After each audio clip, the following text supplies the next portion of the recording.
I ask you, friends, if you look in verse 15, it says that he made a whip. He made a whip and drove them out. Question, is driving somebody out of the church, his structure or building, even imaginable to you?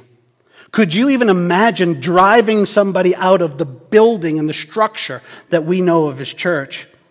It was for Jesus. Hear me, it was for Jesus. Next question, why might it be so difficult for you and me to grasp this truth, to embrace this Christ-likeness? I'll tell you why.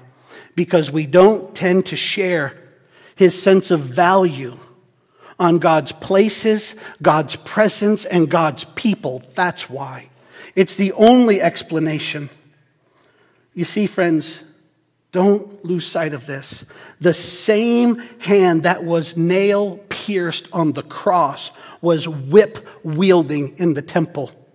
The same hand that was nail-pierced on the cross was whip-wielding in this temple. You know that I challenge you often to pick up your cross, die to self, and follow Jesus. I fear that there are times that there are many that couldn't even fathom the idea of picking up a whip. I want to ask you, have you ever contemplated what it would be like to be Christ-like in the temple? And when everything in you tries to rationalize away why that shouldn't be, it's wrong. Christ-like is Christ-like, and he was never wrong. Those that would say that, well, Jesus was a little over the top here, I tell you that he was never over the top. By definition, he is perfection personified and worthy of our emulation, all of him, all the time. Friends, Kent Hughes said in looking at this passage, he says, recognize the lamb is the lion. Here's my words for you. A lamb-only Jesus is a lie. A lamb-only Jesus is a lie. Think of it this way. A lamb-only Jesus is a lukewarm lie and a blasphemous idol of a postmodern moralism. Such a perversion of Jesus has reduced his likeness down to a politically correct sandwich maker. That is not the king that we serve. I ask you, friends, do you see yourself? Let me get personal. Do you see yourself as one called to be lamb or lion-like? Again, I ask you a question that I suppose many of us have never pondered. So let me ask you again. Do you see yourself as one called to be lamb-like or lion-like?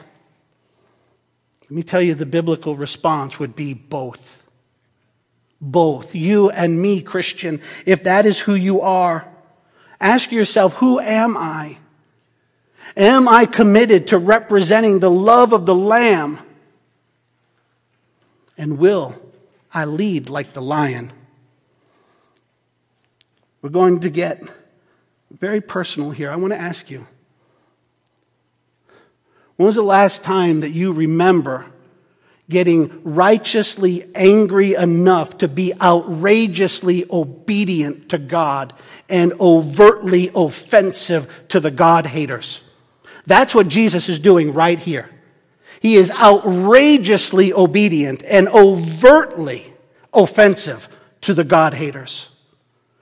You and I have been called to be such people. Not from bravado, but from passion.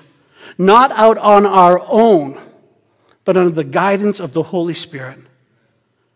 And I dare say most have never even contemplated this aspect of Christ-likeness.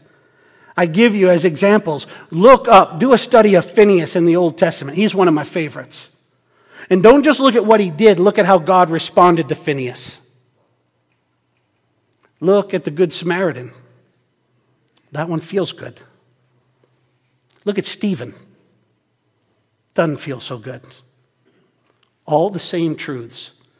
To stand and be outrageously obedient in a way that will be overtly offensive to the God haters.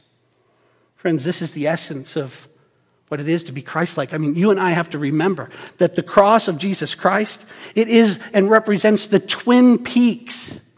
The cross represents the twin peaks of both sin and salvation, of love and lovelessness.